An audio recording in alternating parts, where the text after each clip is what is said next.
Hyderabad metro phase 1 ని తెలంగాణ ప్రభుత్వం స్వాధీనం చేసుకుంటుందా లేదా దీనిపైనే పీఠముడి వీడ్డం లేదు. స్వాధీనానికి అవసరమైన 13,600 కోట్ల రుణాన్ని రాష్ట్ర ప్రభుత్వమే సమీకరించుకోవాలని కేంద్రం సూచించింది.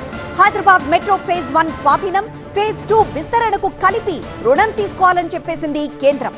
వాస్తవానికి నెలన్నర క్రితం కేంద్రం రాష్ట్రం మధ్య మెట్రోకి సంబంధించిన చర్చలు జరిగాయి. కేంద్ర రాష్ట్రాల మధ్య ప్రతినిధులతో కలిపి కన్సల్టెంట్ గా ఎస్బీఐ క్యాప్స్ ఏర్పాటైంది.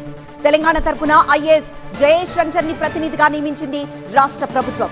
నెలన్నర అవుతున్నా ఇంకా ఎవ్వరినీ ప్రతినిధులుగా నియమించలేదు కేంద్రం.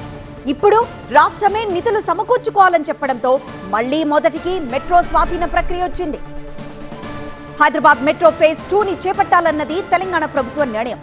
అయితే ఫేజ్ 1 ఎల్ఎన్జీ లాంటి ప్రైవేట్ కంపెనీ చేతిలో ఉంటే ఫేజ్ 2 లో తాము ఎలా భాగస్వామి అవుతామని అడిగింది కేంద్రం. కేంద్ర రాష్ట్ర ప్రభుత్వాల భాగస్వామ్యంతో మెట్రోని నిర్వహించాలంటే ప్రైవేట్ ఏజెన్సీ ఉండకూడదని సూచించింది. దీంతో ఫేజ్ 1 ను ఎల్ఎన్జీ నుంచి స్వాధీనం చేసుకుంది రాష్ట్ర ప్రభుత్వం.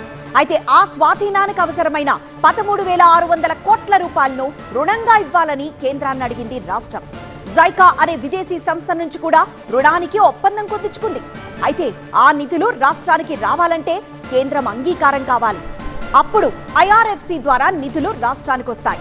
అయితే ఈ విషయంలో మెలికపడింది. సరైన డాక్యుమెంటేషన్ లేదని ఐఆర్ఎఫ్సి ఓకే చెప్పకపోవడంతో కేంద్రం రాష్ట్రం మధ్య మెట్రో వివాదం మొదలైంది. దీనిపై నెలన్నర క్రితం సీఎం రేవంత్ కిషన్ రెడ్డి ద్వారా వెళ్లి కేంద్ర మంత్రులను కలిశారు. రుణాలు నిధులకు సంబంధించి ఎస్బీఐ క్యాప్స్ పేరుతో ఒక కన్సల్టెన్సీని ఏర్పాటు చేశారు. దీంతో బ్యాంక్ అధికారులతో పాటు కేంద్ర రాష్ట్ర ప్రభుత్వాల ప్రతినిధులు ఉన్నారు. రాష్ట్రం తరపున జయేష్ రంజన్ ని ప్రభుత్వం నియమించినా కేంద్రం మాత్రం ఇంకా ఎలాంటి క్లారిటీ ఇవ్వలేదు. సో 45 రోజుల తర్వాత కూడా ఎస్బీఐ క్యాప్స్ తో ఎలాంటి ఉపయోగం లేకుండా పోయింది.